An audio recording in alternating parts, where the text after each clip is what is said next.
బలరాం ఇంట్లో పెళ్లి పనులు మొదలవుతాయి. ఇక అందరూ కూడా పసుపు దంచే కార్యక్రమంలో పాల్గొంటారు. అందరూ కూడా సరదాగా పసుపు దంచుతూ వాళ్ళైతే చిందులు వేస్తూ ఉంటారు. ఇక అది చూసి అక్కడ ఉన్న భువన అలాగే వాళ్ళ అమ్మ శాంభవి వీళ్ళిద్దరూ కూడా చాలా కోపంతో రగిలిపోతూ ఉంటారు. అలా భువన శాంభవి చూస్తూ ఉండగానే వాళ్ళందరూ కూడా సరదాగా పసుపు దంచే కార్యక్రమాన్ని జరిపిస్తూ ఉంటారు. ఇక ఇదంతా చూసి బలరాం ప్రమీల వాళ్ళైతే చాలా సంతోషిస్తారు. ఇక పార్దు అయితే ఇంకా సంతోషంతో ఉప్పొంగిపోతూ ఉంటాడు. భానుమతితో నా పెళ్లి జరుగుతుంది అని చెప్పి అనుకుంటూ ఉంటాడు. ఇంతలో అక్కడ ఉన్న భానుమతి అయితే చాలా బాధపడుతూ ఏడుస్తూ కూర్చుని ఉంటుంది. అది చూసి అక్కడ ఉన్న వాళ్ళ చెల్లి వసు ఇలా అంటూ ఉంటుంది, ఎందుకు అక్క నువ్వు ఇంత బాధపడతావు? నువ్వేం బాధపడవలసినంత అవసరం లేదక్క. ఎందుకు నువ్వు డైరెక్ట్గా ఆ పార్దుకి ఫోన్ చేసి ఫోన్లో చెప్పే ఈ పెళ్ళి నాకు ఇష్టం లేదని చెప్పేసావనుకో ఒక పని అయిపోతుంది కదా అని చెప్పి వసు అంటుంది. ఇక ఆ మాట వినగానే అక్కడ ఉన్న భాను అయితే ఫోన్ తీసుకొని వాళ్ళ ఇంట్లో ఫోన్కి అయితే కాల్ చేస్తుంది.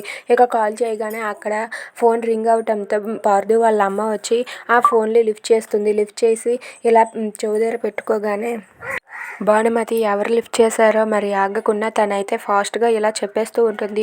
హలో పార్థు గారు, నేను భానుమతిని. నాకు ఈ పెళ్ళి అస్సలు ఇష్టం లేదు పార్థు గారు.